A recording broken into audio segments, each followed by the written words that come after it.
ఇంత లేఖ చూశాక జగన్ జాతకం, కేటీఆర్ జాతకం ఒకేలాగా ఉంది.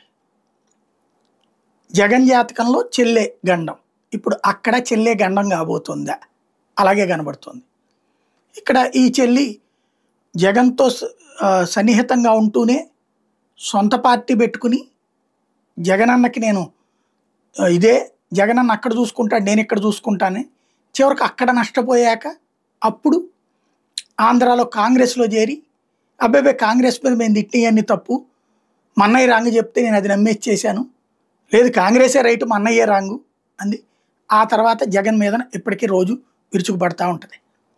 అధికారం కావాలి, ఆస్తిలో వాటా కావాలి, అధికారంలో వాటా కావాలి. నాన్న ఇచ్చిన ఆస్తిలో వాటా కావాలి, అన్న సంపాదించిన ఆస్తిలో వాటా కావాలి, అన్న సంపాదించే అధికారంలోనూ వాటా కావాలి. ఇది అక్కడ. ఇప్పుడు ఇక్కడ మరి నాన్న ఆస్తిలో వాటా ఇస్తారో లేదో ఆ నాన్నగారికే తెలియాలి. అదే సందర్భంలో ఇప్పుడు అన్న పంచుకున్న అధికారంలో వాటా కావాలి. ఇంతకుముందు అన్న మంత్రి అయ్యాడు, పాపం చెల్లి మంత్రి కాలేదు. అలాగే బావ అయ్యాడు, తనకు అవ్వలేదు. అప్పటికి ఎంపీ ఇచ్చాడు, ఎమ్మెల్సీ ఇచ్చాడు నాన్న. అది కాదు, మంత్రి పదవులు కావాలా, రాజ్యాధికారం కావాలి. ఏకంగా ఇప్పుడు రేపో మాపో వచ్చి నాకేం సంబంధం లేదంటుందా, తప్పేం లేదంటుందా చూడాలి. మామూలుగా అయితే నిన్న స్టేట్మెంట్ ఇచ్చారు కొంతమంది తెలంగాణ రాష్ట్రంతో అబ్బెబ్బే ఇవన్నీ ఎవడో సృష్టించేశాడంటారు. ఆ స్వదస్తూరి అని మళ్ళీ అదే పార్టీ వాళ్ళు చెప్తున్నారు. ఆ లేఖ బయటకు వచ్చిందంటే కేటీఆర్ఏ రప్పించుంటాడు అని ఒక పక్కన.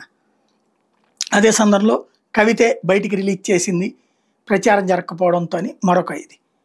అందులో కనబడుతున్నది ఏంటి, ఇక్కడ షర్మిల బీజేపీతో గొడవ పెట్టుకోవాలని అంటది, అన్నని రెచ్చగొడుతుంటుంది. బీజేపీతో స్నేహం చేస్తున్నాడు అన్న కోపం, అన్నని కోపం. అక్కడ కవిత బీజేపీతో గొడవ పెట్టుకోమంటది, అలా గొడవ పెట్టుకోలేదని బాధపడుతుంది. వీళ్ళిద్దరికి అక్కడ కుదిరింది. అక్కడ అన్నకి, ఇక్కడ అన్నకి. అక్కడ అధికారంలో లేనప్పుడే, ఇక్కడ అధికారంలో లేనప్పుడే. అధికారంలో ఉన్నప్పుడు విపరీతమైన ప్రేమగానే ఉన్నారు రెండు చోట్ల కూడా. ఇది ఇంకొక కాన్సెప్ట్. మూడోది వచ్చేటప్పటికి ఇక్కడ నాన్న చనిపోయాడు, అక్కడ నానేమో ఫామ్ హౌస్కి పరిమితం అయ్యాడు. అదొక్కటే తేడా.